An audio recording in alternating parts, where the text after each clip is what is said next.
بسم اللہ الرحمن الرحیم۔ محترم ساتھیوں، مروان بن حکم کون تھا اور نبی کریم صلی اللہ علیہ وآلہ وسلم نے اس کے باپ پر اور اس پر لعنت کیوں فرمائی، اور نبی صلی اللہ علیہ وسلم نے اس کو اور اس کے باپ کو مدینہ سے کیوں نکال دیا تھا، اور اگر نبی صلی اللہ علیہ وسلم نے ان دونوں باپ بیٹوں کو مدینہ سے نکال دیا تھا تو پھر سیدنا عثمان غنی رضی اللہ تعالی عنہ نے اپنے دور خلافت میں ان دونوں باپ بیٹوں کو مدینہ منورہ واپس آنے کی اجازت کیوں دی، اور نبی کریم صلی اللہ علیہ وآلہ وسلم نے مروان بن حکم پر اور اس کے باپ پر لعنت کس وجہ سے فرمائی تھی؟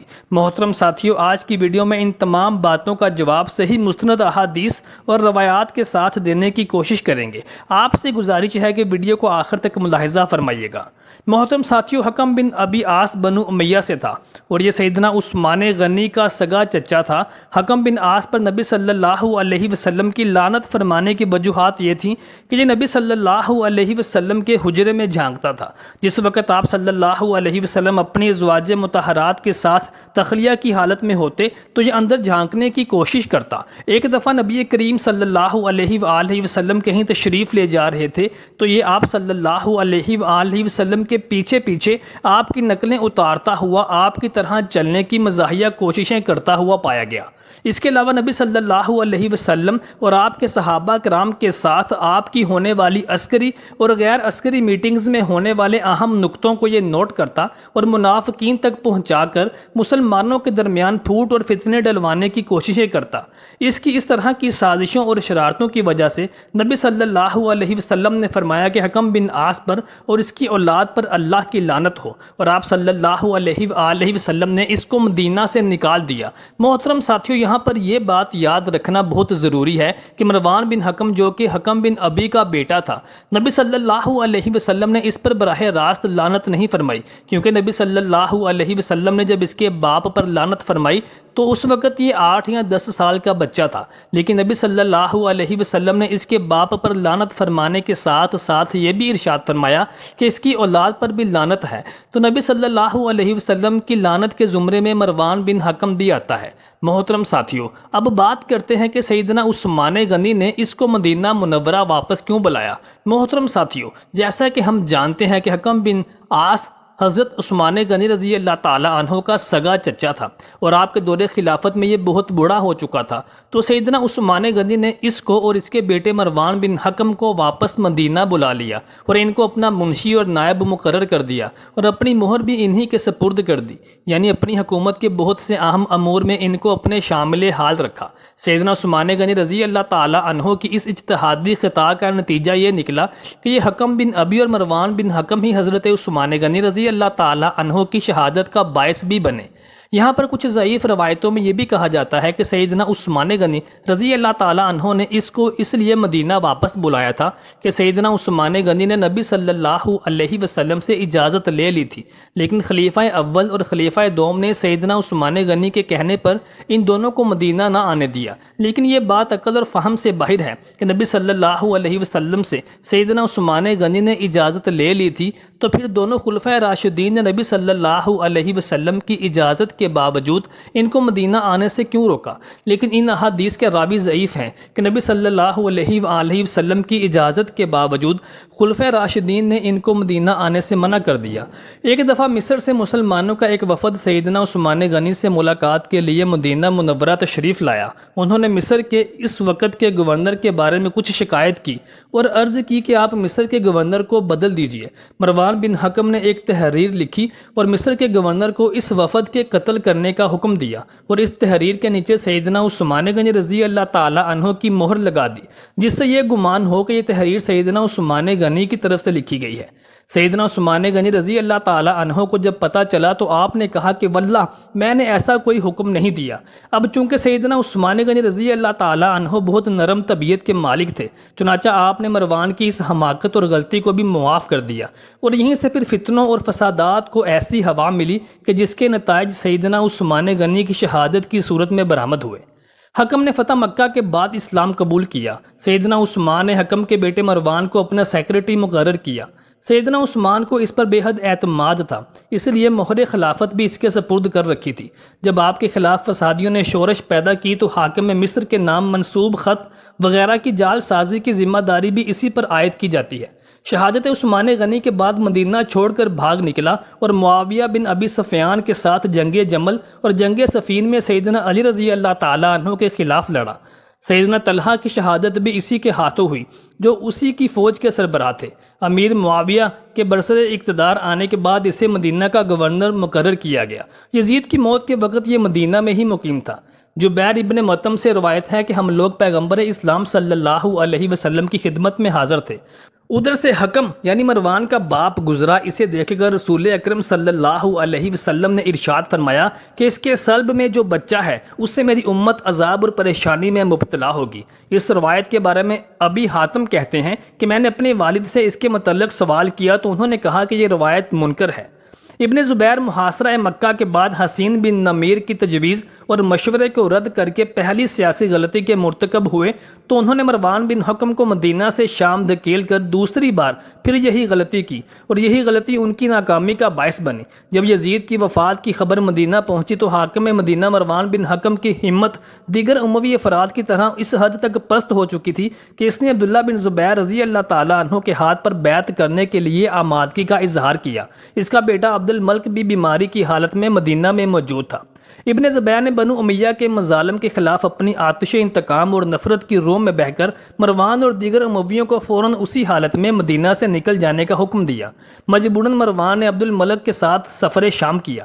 بعد میں ابن زبیر نے اپنی غلطی محسوس کرتے ہوئے انہیں پکڑنے کے لیے آدمی روانہ کیے، لیکن اب سب کچھ بے سود تھا، وہ لوگ تلاش کے باوجود مل نہ سکے۔ جب مروان شام پہنچا تو اموی اس وقت خوف اور پریشانی کے عالم میں باہمی اختلافات کا شکار تھے۔ معاویہ بن یزید کی خلافت سے دستبرداری کے بعد خلافت کے لیے دو نام سامنے رکھے گئے، خالد بن یزید اور عمر بن سعد بن عاص۔ خالد کے ساتھ قبیلہ کلب کی ہمدردیاں تھیں اور قبیلہ قیس ابن زبیر کی حمایت میں تھا اور کچھ دیگر اراکین عمر بن سعید کے ساتھ تھے۔ مروان کے دمشق آ جانے سے بنو کلب کے بہت سے افراد اس کی حمایت پر اتر آئے۔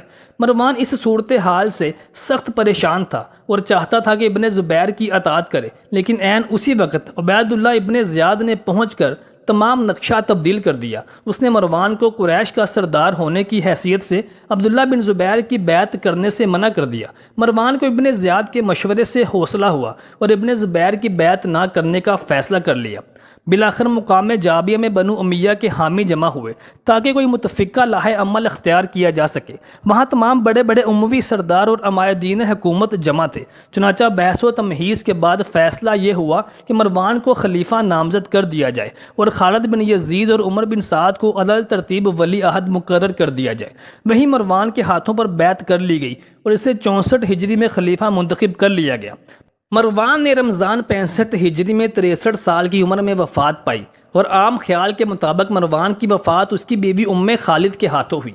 اگرچہ مقام جابیہ پر مروان کی خلافت کے ساتھ ساتھ خالد بن یزید اور عمر بن سعد کی تقرری بطور جانشین کی توثیق کر دی گئی تھی، مگر مروان کی یہ خواہش تھی کہ اس کی اپنی اولاد ہی اس کی وارث ہو۔